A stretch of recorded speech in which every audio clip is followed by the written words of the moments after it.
Hello, welcome back to Socially Unapologetic. I am so excited. Today we have Kristyn here, Director of West End Hypnosis. Kristyn, welcome. Thank you for having me. I'm so excited. Yes, me too. As everybody knows who has listened, we start all of our podcasts with two truths and one lie. So, Kristyn, I'm going to put you on the spot here and ask you two truths and one lie. And then at the end, we'll recap. And so everybody gets to know you throughout the episode. Okay, awesome. I love this. I love that you have a hook at the beginning. Yeah. Okay. So, first, I was a flight attendant for Air Canada in my past. Second, I am a mom here in Burlington of two boys. And third, I used to be a teacher in the school board. Okay, perfect. I love that. Well, Kristyn, let's start off. Let's take us back to when you first discovered hypnosis and what was going on in your life during that time. Yeah, and that's a great question. It's so interesting how we fall into our careers, right? Yeah. It's so cool. So I got into hypnosis as I was a client. I went to see a hypnotist. I had been through talk therapy for like 20 plus years, and I felt like I kept victimizing myself, and I was in that like hamster wheel over and over and over again, and I couldn't find an out. At that point, I was 230 pounds after having both of my kids. And I was also miserable in my marriage. And I was like, what is going on? Like, I just didn't feel like this is how life was supposed to be. Mm-hmm. So then I found a hypnotist, and I actually am to date down 70 of those 100 pounds. 50 was actually during COVID, which is, usually the opposite. And it's kind of interesting because the more I'm in this hypnosis world or human behavior world, the more I learn about myself and just people. And, we're all on a mission. And I love that in this world because it's like the layers of an onion that are just kind of unraveling. And once you think you know something, you're like, oh, there's another level to it. Yeah. So it's been really cool. And so that's how I started. I was in a bit of a messy spot in my life, but it gave me some light at the end of the tunnel. And I like this world because it keeps challenging me. Mm-hmm. And like you've worn so many hats, like entrepreneur, mom, wife, athlete, student. So do you want to kind of like go into that and explain who you were and how you kind of came to be where you are today? Yeah, that's a really good point because, life is about wearing so many different hats. And before I had kids, like I loved having 3 or 4 jobs. I loved having that like moving and shaking. And, I kind of just like followed suit in society being like, right, I'm supposed to get married and have kids. I didn't even really think about it. It was like that hypnotic trance of society. That's what you're supposed to do. And it's interesting looking back, like there was so many different hats that I was wearing. And I don't think I realized how much more challenging some of those hats would have been until you're actually in it. Right. Yeah. Yeah. So, and what this hypnosis world has taught me about myself is, there's always a learning edge, but that learning edge is usually the area where you need to sit in a little bit longer because it's teaching you something that you don't want to necessarily know, or it's the best place for you to be. Mm-hmm. Yeah, that's very true. And what did you do before hypnosis? So kind of dive into like that backstory of how you got here. Yeah. So I grew up in Etobicoke, a little city outside of Toronto, which, my husband, when we met, he was like, I didn't even know I drove through this place, but it's where the airport is. So I grew up in Etobicoke. I've been a bartender. I've worked for Molson Coors as a beer rep girl as well. I've done events, promotions. Oh my gosh, what haven't I done? I went to university and I actually flunked out of university my first year because I was just like so excited to socialize. I went to Western. Fair. It was so exciting to see people and not living at home. So I went to university, and then I actually decided to go to college because it was a better fit for me, which was an awesome learning experience for me.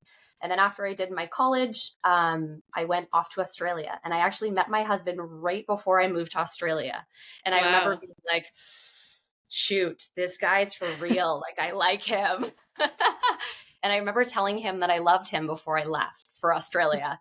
And I was like, this is a dice roll. We'll see how this goes. And we ended up, sticking it through and doing our own thing a little bit. But I needed to get that through my system. I needed to have the adventure on my own and prove to myself I could do it. Mm-hmm. I I love lived with a that. single mom for a long time, so everyone, you kind of got taken care of for a lot of your life. Yeah. And like you opened up about like your weight loss journey. So what did that feel like to like finally have like experience a breakthrough after years of trying? And how did hypnosis kind of like did that affect it at all, or did that come into it? Yeah, totally. And it's funny because, when I was younger and when I was in high school, I would yo-yo diet all the time. Like if I had like, Cancun in grade 12 coming up, I would just not eat as much, or I'd put ankle weights on and be walking around high school with ankle weights, right? It was kind of the norm. Mm-hmm. Which looking back now, like, oh my God, I was probably starving. Yeah. You're like, I should have ate. Yes. And like done it in a way, like I wish that someone taught me when I was younger to interact with stress and food in a healthy way. And Mm-hmm. I think that's a really hard part about society is there's, and it's changing, which is the beautiful part. But this wellness journey is really evolving, which is cool. Mm-hmm. So when I was always a thin person, but I don't think I was ever really happy or really confident or really comfortable in my own skin. So when I started binge eating much, more to put on the extra 100 pounds, and I really couldn't get out. Like I remember having my kids and I felt like I was in jail. I was like, oh my God, two people are actually depending on me. Like it was scary. Yeah. And I didn't have the tools to interact with stress in a useful way until I really got into this hypnosis world. So it's taught me how to interact with stress and like just ride the roller coaster of Mm-hmm. emotion and knowing that there's light at the end of the tunnel Mm-hmm. and that it doesn't have to be this fight or flight. You can actually live in the gray area and live in this in between, which was like mind boggling to me. Yeah. and and now that my body's caught up, and I have tons of clients that'll come in and being like, this is really weird, but I don't have those anxious feelings in my body anymore. I'm like, Mm-hmm. of course you don't. But it is a weird feeling at first. Yeah. Yeah, and I feel like there's a lot of like misunderstanding, I guess, with hypnosis and the world around it. So can you explain what it is for somebody that doesn't know? And almost like what it isn't as well. Like I feel like a lot of people may hear that word and they may just be like, what is that? Like you sit in a room and somebody puts you in a trance. Like what? So can you explain that and kind of like break it down for somebody that has no idea the world of what it even is? Yeah, and that's a great question, Brooke, because really people, like as soon as they come in, they're like, please don't make me cluck like a chicken. Yeah. Please. Like they're nervous, right? Yeah. And it is this sense of surrendering. But the cool thing about hypnosis is all hypnosis is self-hypnosis. So there Hmm. is nothing I can say or do to anyone to actually, get them where they want to be. I can give them the tools. I can, teach them techniques. I can put them in a super, super relaxed state where they're more suggestible. But at the end of the day, it's their choice. And we do a free screening with all of our programs. It's 45 minutes to an hour of totally free screening. And it's really important to do that because it's not always the right place. It's not always the right fit. Hmm. So when a client comes in, we make it very clear that all hypnosis is self-hypnosis. And whose responsibility is it to change? Right? Hmm. So there's hoops to go through to make sure that you're subconscious and you're fully aware of it's you making the changes. It's you in control of the ship. And to me, that was kind of a relief. I was like, oh, I don't have to disappoint anyone around me. Like I'm in control of my mood and energy and what I want to do. Like I don't know about you, but like I was like, thank goodness, this feels way better than I used to put the pressure on myself to people please other people. Yeah. And I love that you said that because I think there's such a stigma right now with like wellness and losing weight. And like you can just go somewhere and you're instantly going to lose this amount of weight. And I think it's really important that you touch on like it's yourself that has to make the change. Like nobody else is going to be able to make that change in your life for you. You have to want it and have to do the work to keep it up. There is no like, I mean, there is plastic surgery and all of that kind of stuff out there, but like you have to make those changes. You have to keep up with it. And I think it's really important you touched on that because I do think we all live in this world of social media where we see something online and we come across an ad or whatever it may be. And it's like, oh, that's so nice. There could be one simple fix, but it's you that has to be that fix. Yeah, and reality is we all know how to eat well and we all know how to Hmm. move our body. This isn't rocket science, Yeah. Yeah. right? So Yeah. it's coming with that base level of like, you know how to do this. You just need to get your mind in the right place. That's it. Hmm. And some of Yeah. them, so what we do in hypnosis is we put patterns on the table. So some of the patterns that you have that you're doing now, and me and you, or any of the listeners listening, we all have patterns. But it's really interesting that people have patterns that they're doing to date that are from like generations back that they don't even know why they do it. And it's really not Interesting. serving them to get where they want to be. Hmm. So it's cool. Wow. What kind of like patterns, or like what are some of the main patterns people come to West End hypnosis like hoping to change? Yeah, so our biggest programs are weight loss and stop smoking. We Hmm. also do stress management, but realistically, like, even with weight loss and stop smoking, the stress is still the symptom, right? Hmm. The stress is still the big picture thing. The eating or smoking or whatever you're using as a coping mechanism is just the symptom of the stress. Hmm. But some patterns we often see, and can I play with you a little bit? Yeah. Yeah, I Okay. love that. You're like, "Yes, yes, please." Okay, Yeah. awesome. So, you're gonna do what I do and say what I say. Okay. Okay? We're just gonna kinda role play back and forth, and there's no way of doing this wrong. Okay. I love Okay? this. Alright, so you wanna look at a wall, and you wanna put your finger out and say, "It's all your fault." It's all your fault. Awesome, awesome. Okay, the second one, hands out in front of you, "Anything you want, I'm here for you." Anything you want, I'm here for you. Okay. The third one, index finger on the chin, "If one were to analyze this." If one were to analyze this. Okay, awesome, and the fourth one's the hardest. Are you ready? Okay. You just move your body. Great job. Great job. So, a well known family therapist, her name is Virginia Satir, and she came up with a metaphor, and it goes like this. Okay, there's four people in a boat. In this boat, there's a hole in the boat. The water is going everywhere, and the boat is sinking. The first person in the boat goes, "Who put the hole in the boat?" The blamer. The second person in the boat goes, "I will swim to shore and save everyone." The people pleaser or the placater. The third person in the boat goes, "If I were to analyze this, we're going to sink in 3.2 seconds." The computer or the thinker. The fourth person in the boat goes, "Hey, look, there's a bird." And nobody is actually fixing the hole in the boat. So when we have clients come in, we actually teach them this metaphor because reality is if they're coming to us, whether they want to stop smoking, they want to lose weight, they want to build confidence, they want to manage their stress, they have a hole in their boat and they're coping in all of those different ways. So I used to be a huge blamer. And it Mhm. pops up still sometimes, but a lot of it comes with self-blame. So I would beat the crap out of myself because I wasn't adhering to whatever I thought was around me while I was also trying to people please people. So sometimes people go between coping strategies, but I wasn't actually fixing my hole in my boat. I was, eating myself and I was just Mhm. so overwhelmed. Mhm. So really staying in that place of curiosity, even, if whoever's listening to this, just noticing what your coping strategy is. And maybe you go through a couple of them, but when you're coping in those ways, you're actually not leveling with yourself to see what you really need. Yeah. And I think that's so interesting because as you were saying that, I'm like trying to think, I'm like, what am I? What do I do? And I feel like every part of that, I'm like, sometimes in that situation, I would do this, or in this situation, I would do that. And I really like that you touched on that because you're almost like always trying to find another reason when like you really need to dig deep within yourself and figure that out. So I Yeah. love And that you touched on that.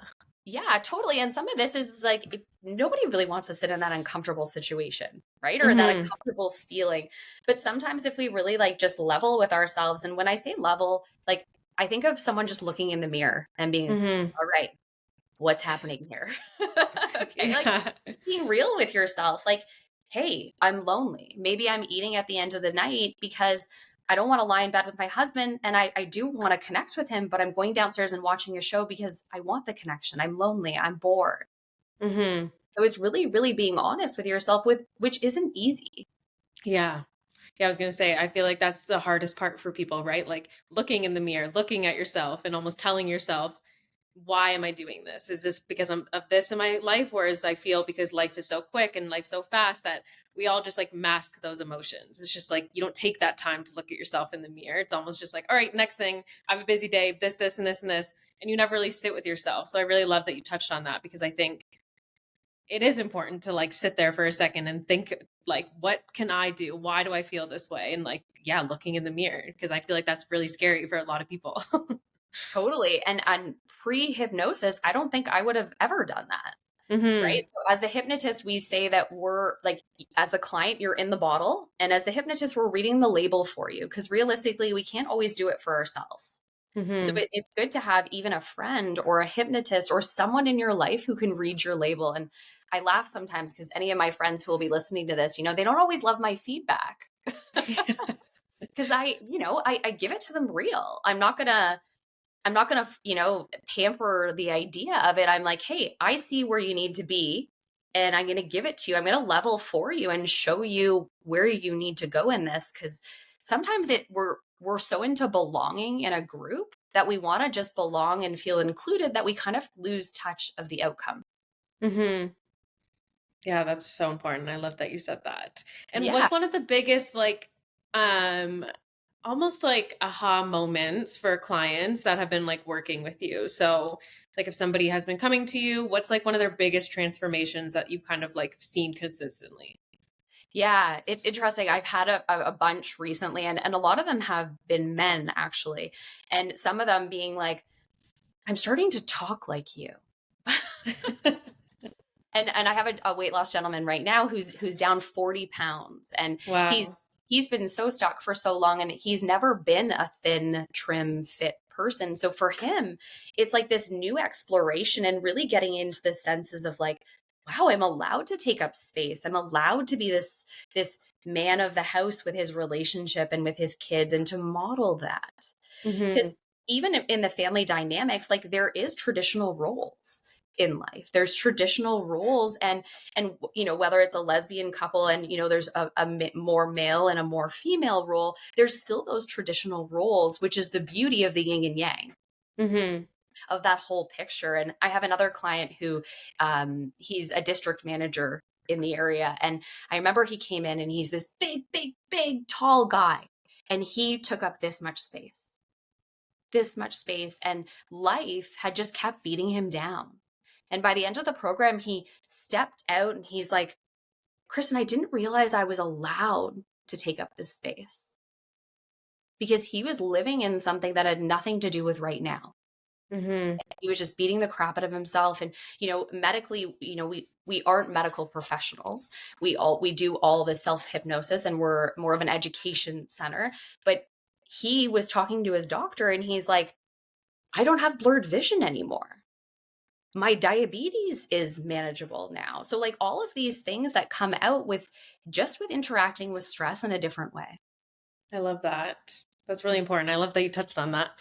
What's like a simple technique or mindset? I know you just went over the boat one, but like that somebody can try themselves to feel more in control.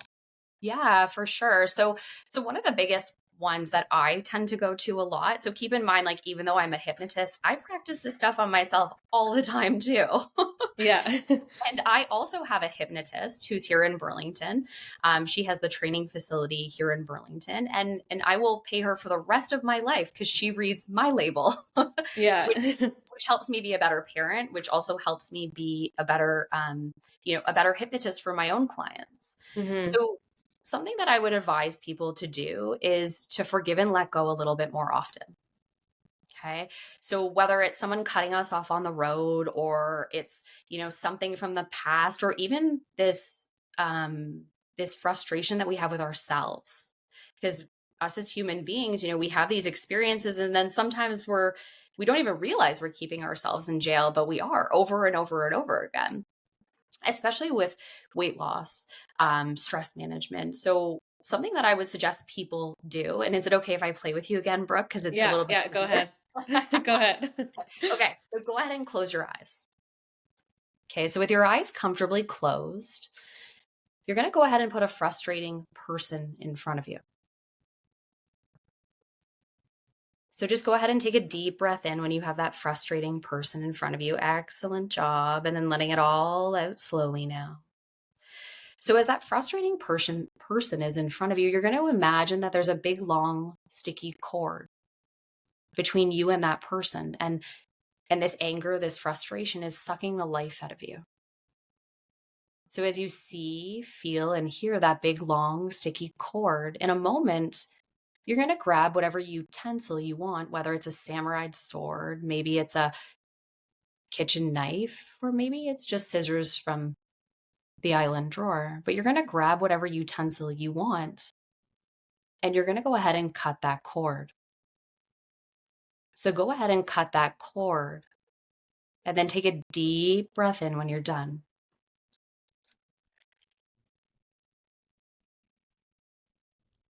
Excellent job. So as you're noticing that one side of the cord's going into the other person, and the other side of the cord's going into you as you forgive and let go. Notice that there's no words in this. It's just a visual process. So as one side of the cord goes into you and the other side of the cord goes into the other person, forgiving, letting go, each side owning their own crab. And as you notice that cord just disappearing, you're going to notice there's a tiny little cord still connecting the two of you. So as you see that tiny little cord still connecting the two of you, this cord can never be cut. This cord is a cord of love, thankfulness, gratefulness, because realistically, that frustrating person taught you something about yourself. Maybe it was a blind spot, or maybe it was something that you didn't really want to see. So as you forgive and let go, you can send love to that person and send them away.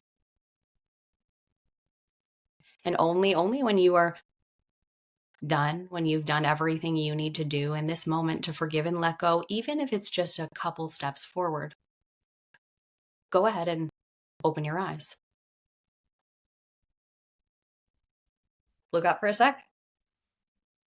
Cool. So this is our forgiveness process. And you can do this with anyone. If they cut you off on the road, just cutting a cord. This could be with people. This could be with social media, even like, hey, I put a post out and I kind of regret it. Just cutting the cord, forgiving and letting go. Because realistically, us as human beings, we carry these backpacks around, and every frustrating, angry, frustration, whatever emotion we have that's unuseful for us, we're just continuing to put rocks in our backpack, and it's getting really heavy. Mm-hmm. So this is a way to lighten up your backpack. I love that. Mm-hmm. Is it okay for you to use it? Yeah. Cool. That's amazing. I love that. I love that. Like, we had that little moment. I think that's really important, because I think even people listening to the podcast, or like they're driving to work or they're doing something in their everyday life, just listening. And it's like important to kind of take a second to have those moments to yourself. And the person cutting it off, I feel like every single person listening can relate to that, right? Like, you just like, you're enraged, like, why would you do that? And it's that like moment of frustration. So I really loved that we brought that into this podcast, because I think it's really important. Yeah. And keep in mind, like, the story doesn't matter. So in hypnosis, like, people tell your story, but it's really about the patterns that are going on. And we all have anger and frustration. So if we teach our clients how to clean that up, and at different layers of the onion too. Yeah. Amazing. And so you are part of the Burlington Chamber and Holistic like Wellness Group. So how, I kind of want to take like a shift here. How has community played a role in your growth as a business owner? Yeah, that's a great question. It's funny because when I first came into Burlington, there's a lot of hypnotists in Burlington, and I was like, oh my gosh, I'm never going to make it. Like, how is this going to work? And the beauty about the community, and even the hypnotist of the community, and then you have all these other business owners and wellness. It's really been beautiful that we really support each other. And, not everyone is a good fit. But if they're not a good fit for me, they might be a good fit for another hypnotist or someone else in the wellness industry. So I love that there's this community, and you get to connect with other like-minded human beings that are on the same mission, that are excited just for human betterment. Mhm. whatever that looks like. Even, there's therapists, there's so many modalities now. Like I feel super grateful to be part of this society that we have all these options to better ourselves. And it's in an easy, loving way. Yeah. There's lots of resources. And I think like as women in business, what like almost mindset work did you have to do to really like own your role as a like as a business owner, as a mom, as a leader? Like how did that kind of shift? Yeah, that's an awesome question because that was actually, do you people read for a living, Brooke? No. So it was interesting because I remember an aha moment coming up within the last couple of years. And I was like, whoa, I never used to trust women like I do now. Right. But I Mhm. also grew up with women, and it could have been the story that I was making up in my head. I grew up with women that like you were against them. It was Mhm. like a fight. So in this world now, I was like, I've learned how to trust people and to just like let the cards fall and surrender into it's whatever's going to be is going to be, Mhm. and relying on those people. And some of it is playing a bit of a game, right? Especially like, in my relationship, like I grew up with a single mom who was, I hate men. And she was a very big personality. Like it was funny when we were talking about like, in that time of the world when like women were fighting for their rights. My Mhm. mom would have been awesome in that time of the world. But she was fighting in a place that nobody was responding. So she kind of just looked batshit crazy. So it was really hard because my model for when I was little was fight, fight, fight. And your emotions, show them to everyone, tell everyone what's going on. And there was no middle grounds. So when I met my husband, he actually grew up with a mom who was completely the opposite, who was more like, those, what were those communities, those Stepford wives? Oh yes. Yeah. Yeah. So that was his mom, like, everything's fine, everything's fine. And I was like, oh, wow. There's a middle ground somewhere here. Yeah. So, and that was kind of the part of life that was teaching me, like, hey, how do you play in that middle grounds? And you know that you're safe and that you have options to go whichever way you need to. But this middle grounds is way better. Mhm. And you're not always going to get your way. And that's okay. Yeah. Yeah, that I love that. And what, so if somebody is like skeptical about the world of hypnosis or curious about hypnosis, what would you want them to know? What is like something that you would say to them to help them through that? Yeah, that's a great question. So, what I would say is book a free screening, see if you like the vibe, and go from there. Like a free screening is legitimately free. It's a 45 minutes, an hour of your time.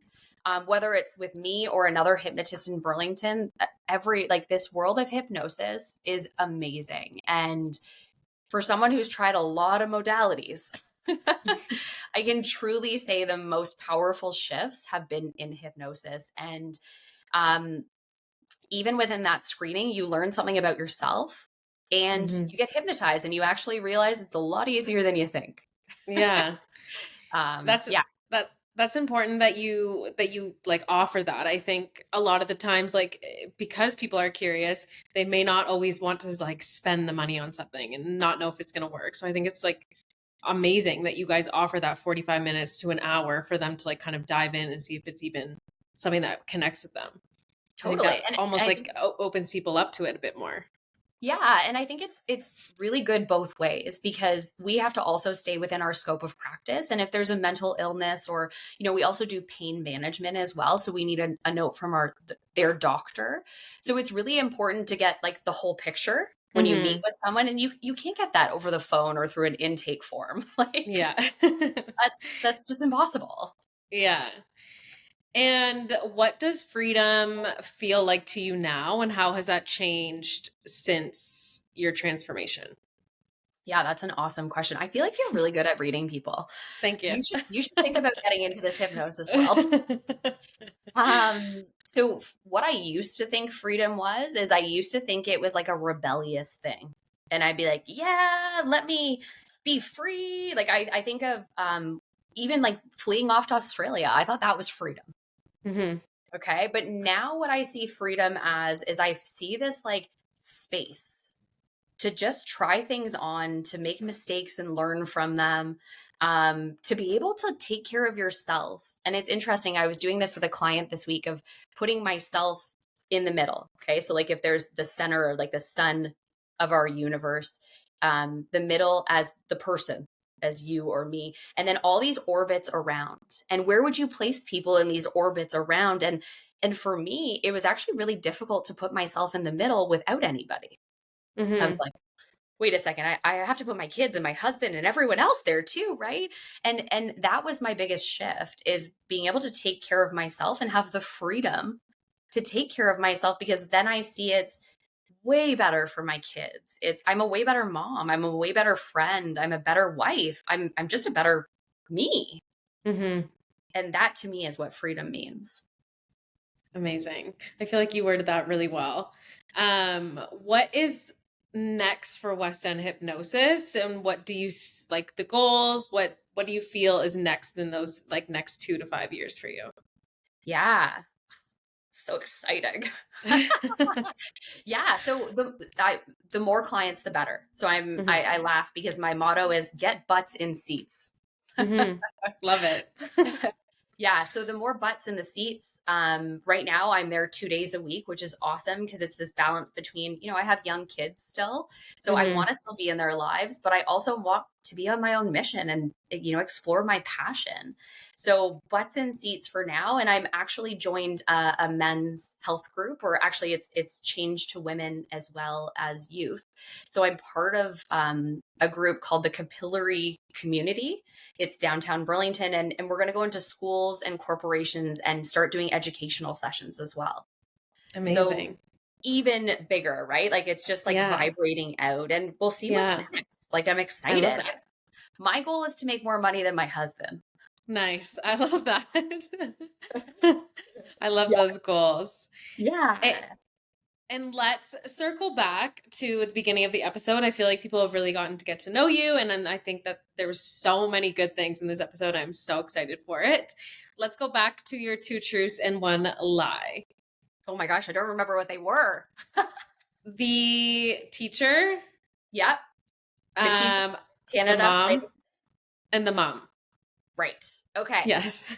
Are you guessing, or am I'm telling people? You can just tell. Okay. So I was a flight attendant with Air Canada. I am a mom of 2 boys. I was not a teacher in the school board. I was actually an instructor for Link ESL, and it was only adults. Oh, nice. I love that. And with Air Canada, you probably got the flight, so you were just taking off and going visiting You know all the what? places. I laugh because I was such a people pleaser. I gave it to everyone else. Uh, you didn't do it for yourself. If I did that over again, I would have done it more for myself. I did get some really, really cool places to travel. Like, I got to go to Hong Kong, and they paid for it all. Amazing. That's So so I nice. kind of I kind of sat on that bandwagon while they were paying. Yeah. Amazing. Okay, well, Kristyn, thank you so much for coming on Socially Unapologetic today. I love this conversation. I think it's so important for people to learn about this and kind of get insight into the world of hypnosis. So thank you so much for being here. Yeah, thank you for having me, Brooke. It's been awesome. It's been so fun too. Yes, I love it. Thank you.